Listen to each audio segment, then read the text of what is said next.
that has caught the water. Might go in the water. And it did.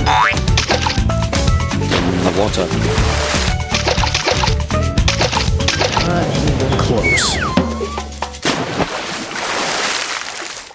Golf is a sport where it's certifiably bad news to make a splash. Golf course architects have this infernal habit of placing water between yourself and the hole, and that water can have a magnetic effect. The game of golf, it's said, can take you to some beautiful places. Golf balls, on the other hand, will bring you to some far less desirable locales. Here's Tom Rinaldi going outside the lines, outside the ropes, down the slope, and into the pond.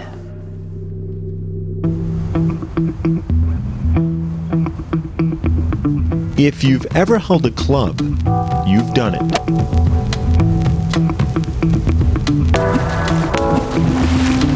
If you've ever made a swing, you've heard it. Fluff. Kaplong. Boom. It sounds like your whole world's coming to an end. Look out, water.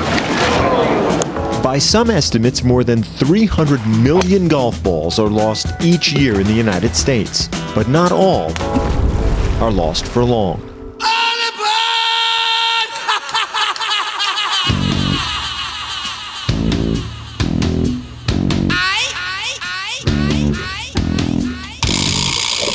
I am a golf ball diver. I go mining for the white gold, otherwise known as golf balls.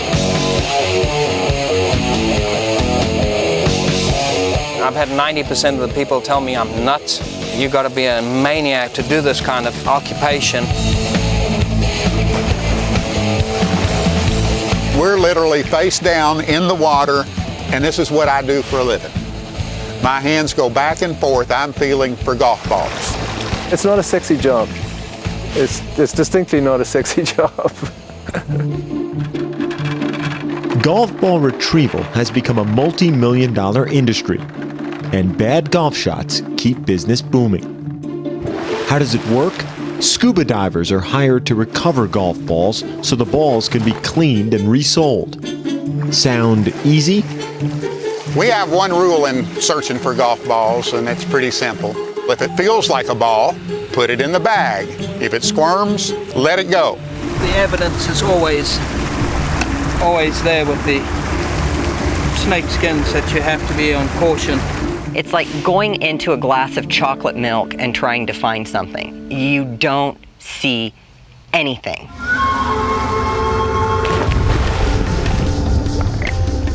I tend to spend that first hour panicking. The things that are going through my head are, okay, is there a snapping turtle here? What kind of snakes might be in this water? Is there an alligator that's going to come up and hop on my back? You hear the stories at least once a year, somebody getting bit by an alligator. That's why, personally, you'll never see me below Maryland. I dived with an old boy years ago from Florida, and these young gators are a little more aggressive. This thing had locked onto his face. He had to go to hospital. They tore him up pretty good. Whether fearless or foolish, for them the white gold is worth the risk.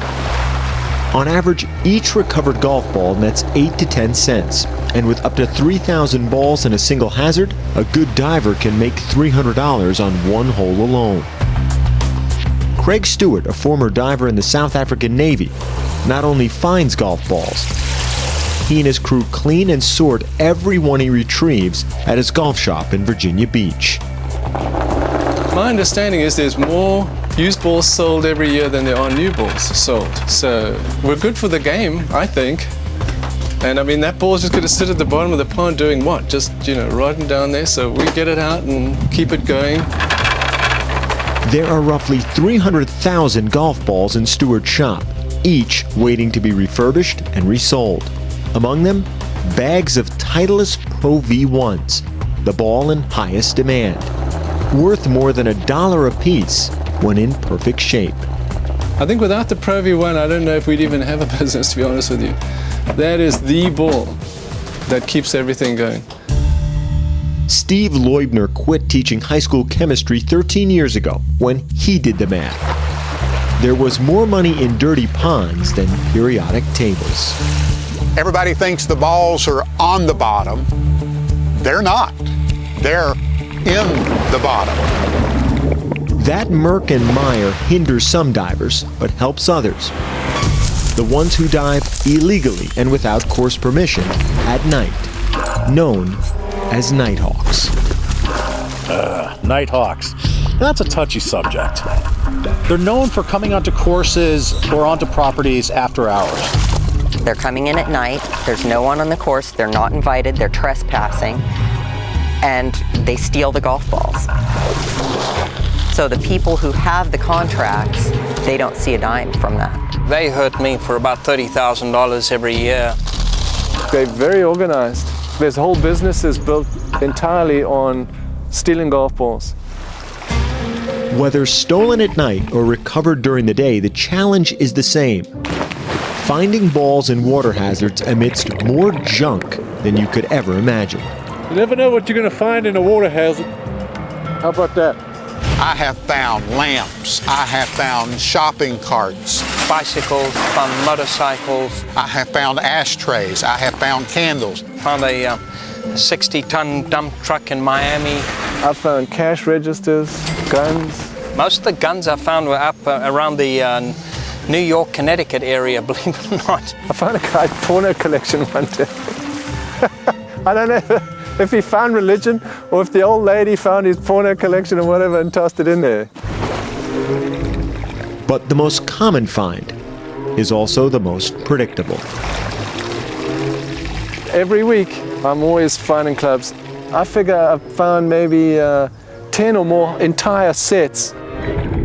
I'm hitting a set of Callaway Big Berthas that all came out of the same pond. Some guy quit the holy game of golf.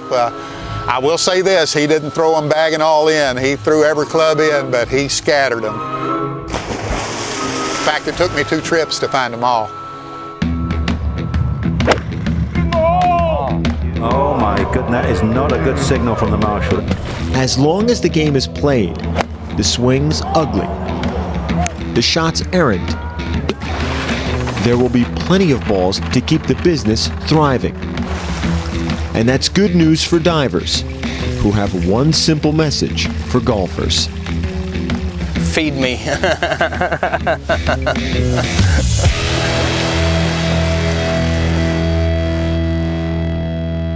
Tom Rinaldi reporting. The holy grail hole for golf ball diving, that's the par 3 17th at TPC Sawgrass in Ponte Vedra Beach, Florida.